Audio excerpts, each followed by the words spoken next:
नमस्कार, मैं हूं आपके साथ सोनिया चौहान। हरियाणा की खबरों में आप सभी का स्वागत है। रुक करते हैं खबरों की ओर। भिवानी में क्षतिपूर्ति दयालु योजना के तहत कार्यक्रम का आयोजन किया गया, जिसमें सीएम नायब सिंह सैनी ने मुख्य अतिथि के तौर पर शिरकत की और इस कार्यक्रम में कांग्रेस छोड़ बीजेपी में शामिल हुई किरण चौधरी पर भी सीएम के साथ मंच साझा करती नजर आई और साथ ही कार्यक्रम में सीएम सैनी ने जनसभा को भी संबोधित किया।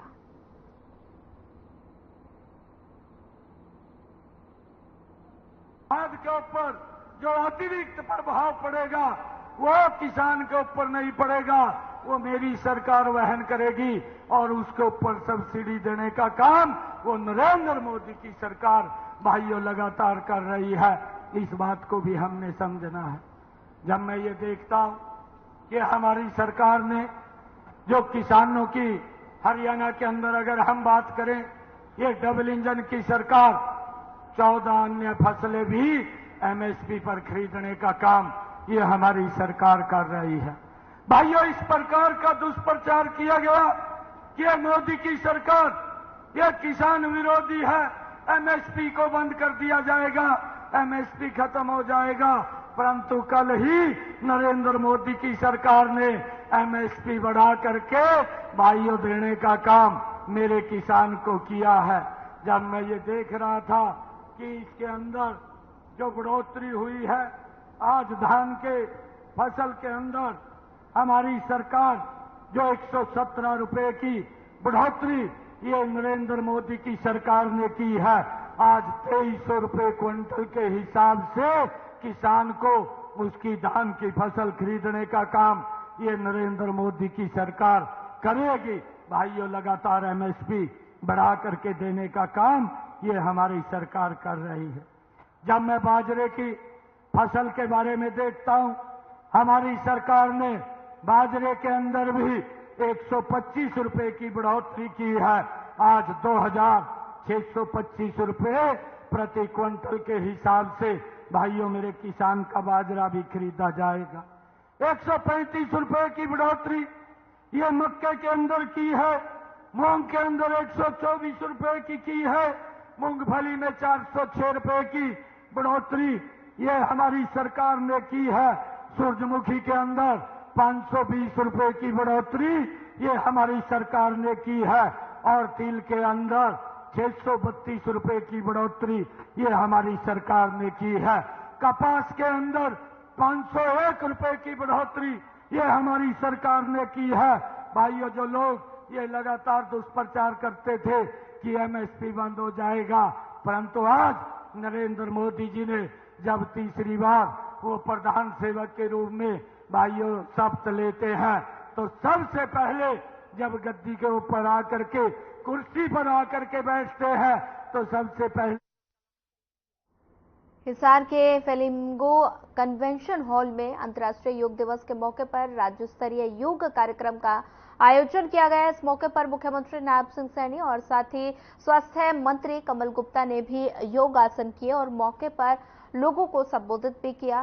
कार्यक्रम में विधानसभा डिप्टी स्पीकर रणबीर गंगवा और राज्य योग आयोग के चेयरमैन जयदीप आर्य भी मौजूद रहे। अंतर्राष्ट्रीय योग दिवस के मौके पर मुख्यमंत्री नायब सिंह सैनी का संबोधन, उन्होंने कहा कि योग हमारे जीवन का हिस्सा नहीं बल्कि हमारा जीवन जीने का तरीका है। स्वामी रामदेव ने योग को हमारे जीवन में उतारा और प्रधानमंत्री नरेंद्र मोदी के प्रयासों से योग को अंतर्राष्ट्रीय स्तर पर नई पहचान मिली। प्रधानमंत्री नरेंद्र मोदी के प्रयासों से यूएन में जब अंतर्राष्ट्रीय योग दिवस का प्रस्ताव रखा गया तो 177 देशों ने इस पर अपनी सहमति जताई। आज के वक्त में 200 से अधिक देशों में से ये अंतर्राष्ट्रीय योग दिवस मनाया जा रहा है। देखिए, मैंने आज ये घोषणा भी की है कि आने वाले 60 दिनों के अंदर 100 स्थानों को और चिन्हित करके व्यायामशालाएं वहां पर खोली जाएंगी। उसकी सारी योजना बनी है। जो हमारे योग शिक्षक हैं उनके लिए भी मैंने आज यहाँ पर ये घोषणा की है, क्योंकि वो सुबह से घर से निकलते थे और रात के समय 13 घंटे लगातार वो काम करते थे। अब हमारे जो शिक्षक हैं वो सुबह जाएंगे और सुबह के बाद वो डिस्पेंसरी में जाएंगे, 4 बजे तक वहां पर रहेंगे। उनको एक, क्योंकि समय सीमा वो उसके अंदर तय की है। और एक हमारे जो योग शिक्षक हैं, उन सबको हम जो हमारा खान पान का तरीका है, कैसा होना चाहिए, उसकी ट्रेनिंग दे करके लोगों को इसके लिए अवेयर। माननीय प्रधानमंत्री नरेंद्र मोदी के वर्ष 2014 में किए आह्वान और अथक प्रयासों के कारण 21 जून को संयुक्त राष्ट्र महासभा द्वारा अंतर्राष्ट्रीय योग दिवस के रूप में घोषित किया गया। तब इसे हर वर्ष भारत समेत पूरे विश्व में अंतर्राष्ट्रीय योग दिवस मनाया जाता है। उसी कड़ी पर शुक्रवार को हरियाणा राजभवन में राज्यपाल बंडारू दत्तात्रेय के नेतृत्व में अंतर्राष्ट्रीय योग दिवस मनाया गया। इस अवसर पर राज्यपाल के साथ हरियाणा भवन के अधिकारियों व कर्मचारियों ने योग क्रियाएं कर इस दिवस को यादगार बनाया। राज्यपाल ने कार्यक्रम में उपस्थित लोगों से आह्वान किया कि हमें अपने जीवन में योग को दैनिक क्रिया के रूप में शामिल करना चाहिए।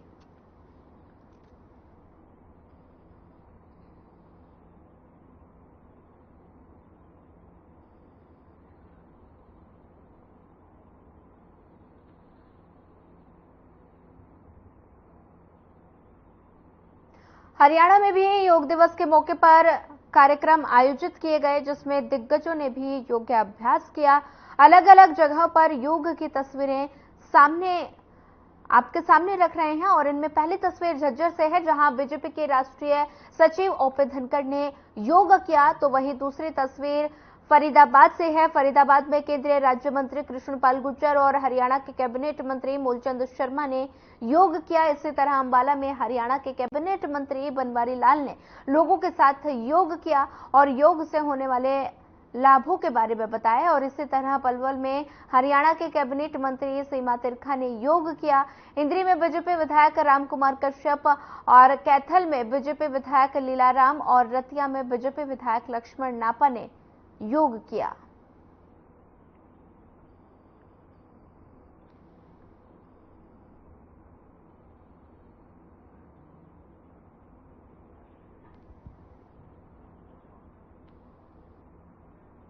हरियाणा निवास में मुख्य सचिव टीवी एसएन प्रसाद ने 10वें अंतर्राष्ट्रीय योग दिवस के अवसर पर अधिकारियों और कर्मचारियों के लिए आयोजित योग शिविर में बतौर मुख्य अतिथि के रूप में शिरकत की। इस दौरान उन्होंने कहा कि इस साल अंतर्राष्ट्रीय योग दिवस की थीम स्वयं और समाज के लिए योग है और इस अवसर पर श्रीनगर से प्रधानमंत्री नरेंद्र मोदी और हिसार से मुख्यमंत्री नायब सिंह सैनी के कार्यक्रमों का सीधा प्रसारण भी दिखाया गया। वहीं मुख्य सचिव ने अधिकारियों कर्मचारियों का आह्वान किया और योग को अपनी दैनिक दिनचर्या का हिस्सा बनाएं। योग से न केवल शरीर स्वस्थ रहता है बल्कि व्यक्ति मानसिक रूप से भी मजबूत बनता है।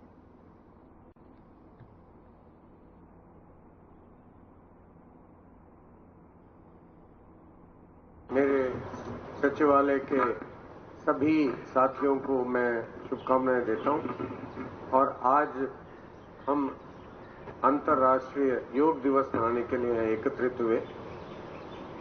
इसमें आप सब ने भाग लिया, इसका अभिनंदन करता हूं सबका और आचार्य जी का और उनके दोनों सहयोगियों का बहुत बहुत दिल से आभार व्यक्त करता हूं। उन्होंने हमें प्रेरित किया, संकल्प दिलाया। तो इस संकल्प को आगे ले जाते हुए मुझे भी ये प्रेरणा मिला कि शायद हमें हमारे सचिवालय के कर्मचारियों के लिए कोई उपयुक्त स्थान पर परमानेंट योगा कैंप का शुरुआत करें, जिसको जैसा अपना समय मिलता है। अंतर्राष्ट्रीय योग दिवस के मौके पर पूरे देश में योग दिवस मनाया गया। इस मौके पर तो शाम में भी योग दिवस के मौके पर कार्यक्रम आयोजित किया गया। लोगों ने बढ़ चढ़कर हिस्सा लिया। वहीं एसडीएम मनोज कुमार दलाल ने उप मंडलीय वासियों को 10वें अंतर्राष्ट्रीय योग दिवस की शुभकामनाएं देते हुए कहा कि भारत की प्राचीन पद्धति योग का आज पूरा विश्व अनुसरण कर रहा है। प्रधानमंत्री नरेंद्र मोदी के प्रयासों से विश्व के अधिकतर देश 21 जून को अंतर्राष्ट्रीय योग दिवस मना रहे हैं और इसके साथ ही उन्होंने कहा कि आज दुनिया भर में योग को लोग अपने जीवन में शामिल कर रहे हैं। योगासनों का भी अभ्यास से स्वस्थ मन और तन की प्राप्ति का प्रयास कर रहे हैं।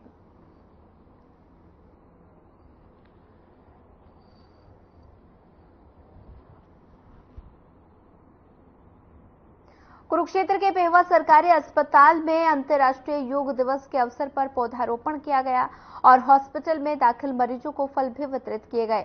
वहीं कार्यक्रम में बीजेपी के मंडल अध्यक्ष गीता शर्मा, जिला परिषद के सदस्य सचिन नंबरदार, कुरुक्षेत्र सीएमओ डॉक्टर सुखबीर सिंह और सीएमओ डॉक्टर नमिता ने मुख्य रूप से शिरकत की और साथ ही इस मौके पर पौधारोपण भी किया। और कार्यक्रम में पहुंचने पर सभी अतिथियों ने जानकारी देते हुए बताया कि पर्यावरण को बचाने के लिए पौधारोपण जरूर करना चाहिए। हम सभी को ज्यादा से ज्यादा पेड़ पौधे लगाने चाहिए ताकि पर्यावरण सुरक्षित रह सके और आने वाली पीढ़ी को एक साफ स्वच्छ वातावरण दिया जाए।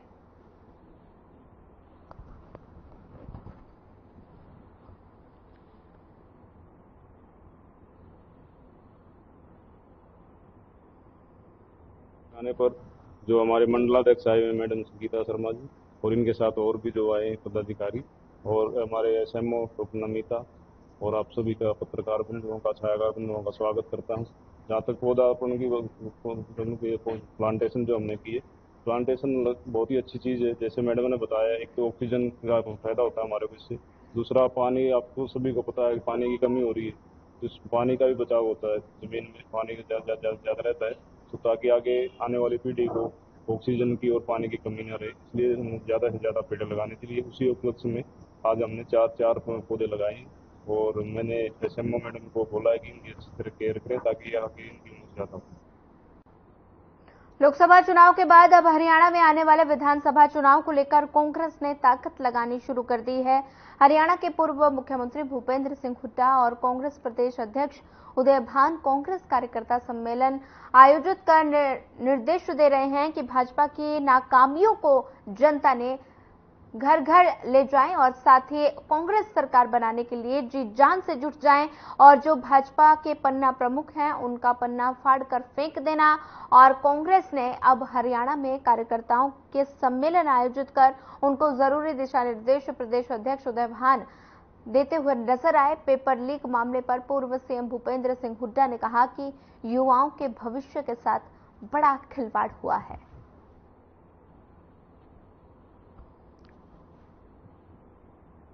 देखिए, हरियाणा का जहां तक सवाल है, जो लोकसभा के चुनाव हुए हैं उसके नतीजे हैं, जो वो लोगों ने साफ संकेत दे दिया है कि आने वाले विधानसभा में छत्तीसगढ़ी जो है कांग्रेस की सरकार बनाएंगे। हरियाणा के लोग आए रहे हैं, आपके नीट का आ रहा है, नेट का आ रहा है, ये सीईटी का होता है, और कितने पेपर लीक हो चुके, ये जो है ना, और जो कॉपी पेस्ट हो रहे हैं सवाल जो है, ये एक किस्म से युवाओं के साथ धोखा है।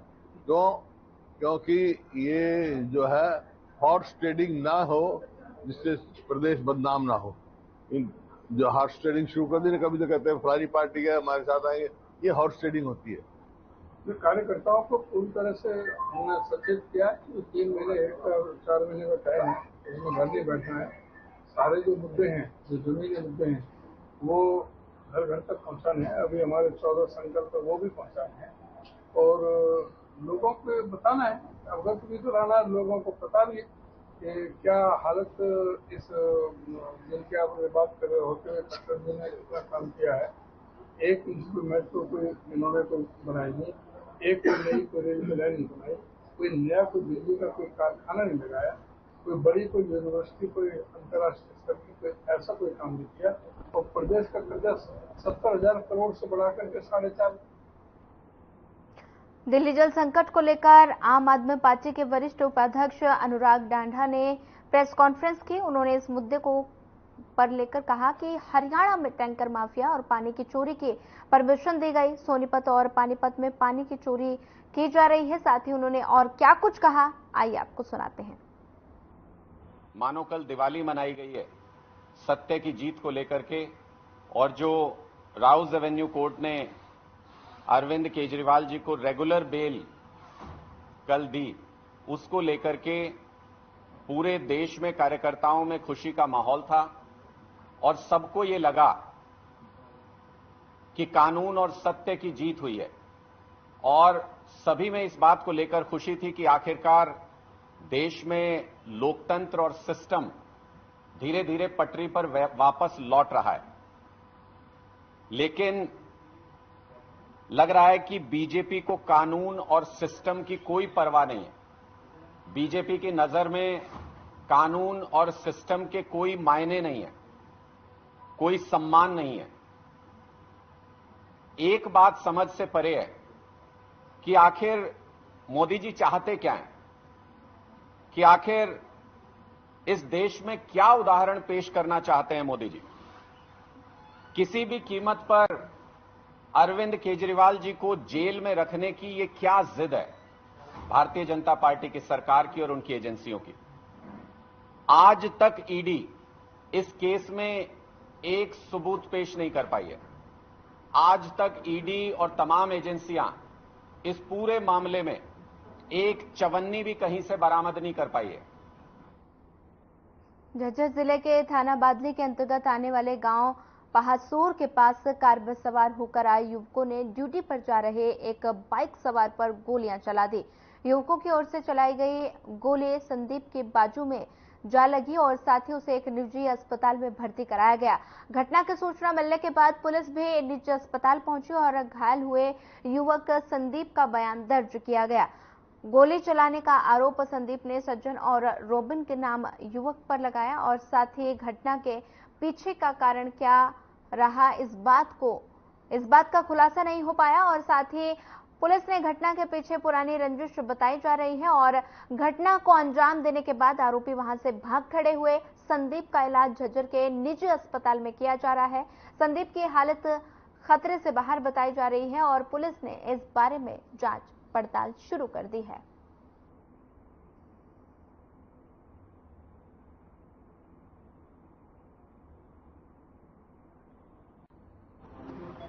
कुछ नहीं जी, मैं घर से जा रहा था अपनी ड्यूटी पे, तो रास्ते में एक स्विफ्ट गाड़ी आई, उन्होंने मेरे आगे गाड़ी लगा दी। भाई वो गाड़ी से 4 युवक उतरे, उन्होंने मेरे ऊपर फायरिंग कर दी। उनमें से 2 ने। कहाँ आपको गोली लगी? इसमें बाजू में लग रही थी। तो जानते क्या आप उनको? हाँ जी जानता हूँ। क्या नाम है? नाम तो एक का मेरा जी, एक तो रोबिन है, एक सज्जन है, बस। और 2 यार का नाम गाँव के ही बादली के। हाँ जी। आप जॉब करते हो? हाँ। किसी में? पब्लिक हेल्थ में। पुलिस कंप्लेंट दी? हाँ वही है जी। तो लेन देन है क्या आपका? नहीं कोई लेन देन नहीं जी, बस। तो गाड़ी में आए थे? हाँ गाड़ी में थी जी। और मैं बाइक पे था जी।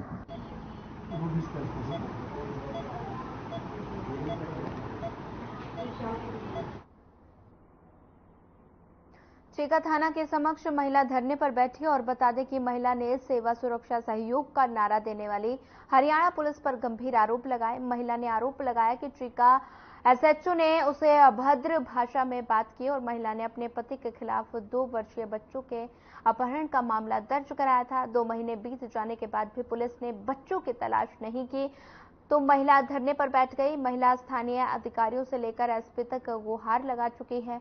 वहीं पुलिस अधिकारी ने कैमरे के सामने कुछ भी बोलने से मना कर दिया।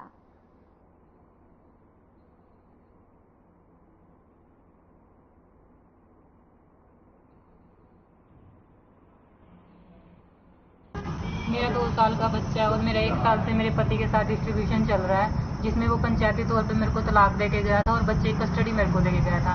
25/4/2024 को मेरा बच्चे को उठा के प्ले स्कूल में लगा हुआ था, वहाँ से वो मेरे बच्चे को किडनैप करके लेके गया और मैंने अभी चीका थाना में FIR लिखवा रखी है, लेकिन ये कोई कार्रवाई नहीं कर रही कोई भी। मेरा हस्बैंड है जो वो अब खुलेआम घूम रहा है बच्चे को लेके, फिर भी ये कोई कार्रवाई नहीं कर रही। मेरे बोलने के बावजूद भी वो घर आ रहा है, सब कुछ है, लेकिन इन्होंने अभी तक कोई कार्रवाई नहीं की है। ऐसा ये बात बोल रहे हैं कि 2 साल बच्चा उन्होंने रख लिया, 2 साल आप रख लो या और जान लो। 2 महीने हो गए सर।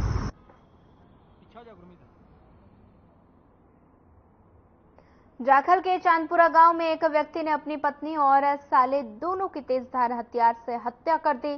सूचना मिलते ही पुलिस अधीक्षक आस्था मोदी, जाखल थाना प्रभारी कुलदीप सिंह पुलिस टीम के साथ मौके पर पहुंचे। पुलिस ने दोनों शवों को कब्जे में लेकर जाखल थाने में हत्या का मामला दर्ज कर आरोपी को गिरफ्तार कर जेल भेज दिया।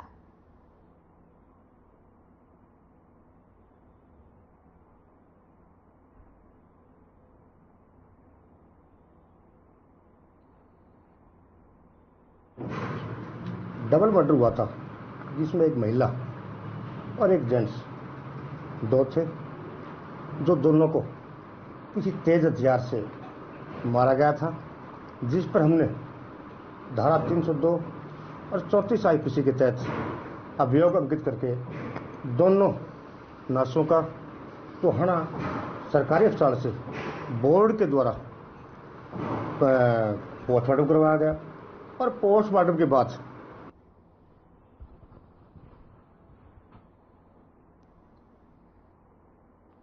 इलेक्शन कमीशन द्वारा हरियाणा की 2 लोकसभा सीटें करनाल और फरीदाबाद लोकसभा सीटों पर ईवीएम की चेकिंग की अनुमति देने के बाद फरीदाबाद के जिला निर्वाचन अधिकारी विक्रम यादव का बयान सामने आया। उन्होंने कहा कि सुप्रीम कोर्ट के डायरेक्शन के बाद इलेक्शन कमीशन ने ये गाइडलाइन दी और जिसके तहत किसी पार्टी या फिर उसके कैंडिडेट जो कि दूसरे या तीसरे नंबर पर हैं, अगर वो ईवीएम की चेकिंग या वेरिफिकेशन कराना चाहते हैं तो अपनी एप्लीकेशन दे सकते हैं और इसे गाइडलाइन को ध्यान में रखते हुए फरीदाबाद के एक प्रत्याशी ने एप्लीकेशन दी थी। डायरेक्शंस के बाद में इलेक्शन कमीशन ने गाइडलाइंस निकाली थी, तो उसमें कोई भी पार्टी या उनके जो कैंडिडेट हैं जो सेकेंड या थर्ड नंबर पे रहे हैं तो वो अप्लाई करके ईवीएम चेकिंग या वेरिफिकेशन के लिए दे सकते हैं अपनी एप्लीकेशन। तो इसी इलेक्शन कमीशन की जो गाइडलाइन है उसके तहत ही एक जो पार्टी है या एक जो कैंडिडेट है उनने एप्लीकेशन यहाँ पे दी है, हमने इलेक्शन कमीशन को भिजवाई है, तो इलेक्शन कमीशन के नियमानुसार जो उन्होंने गाइडलाइंस निकाली है उसके तहत आगे कार्रवाई करी जाएगी। क्या होता क्या है ऐसे केस में, मतलब किस तरह इसमें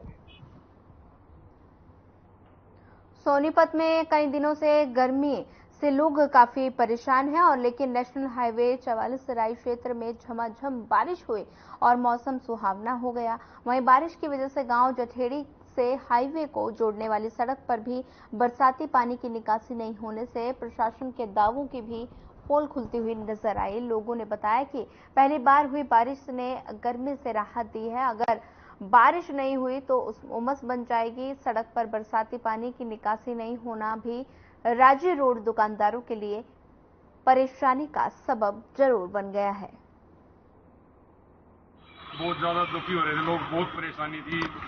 कम से कम पहली बार ऐसा देखा है 50% डिग्री वो टेम्परेचर था, जिससे हमें ये लगता है भाई बारिश दो तीन दिन लगातार हो जाएगी, इससे सुधार हो जाएगा। नहीं ऐसे रहेगी तो और ज्यादा गर्मी हो जाएगी, तब हो जाएगी। इसमें किसान भी खुश हो जाएगा, धान लगने की टाइम आ रहा है। देखो, किसानों को तो बारिश कभी भी सही सलामत हो जाए तो उसका बहुत बड़ा लाभ मिलता है, लेकिन जब पहली बारिश होती है तो उसके साथ साथ जो पृथ्वी पर गर्माहट होती है, उसकी उमस पैदा होती है, उससे फिलहाल इस बुलेटिन में इतना ही। ज्यादा खबरों के लिए बने रहिए हमारे साथ। नमस्कार।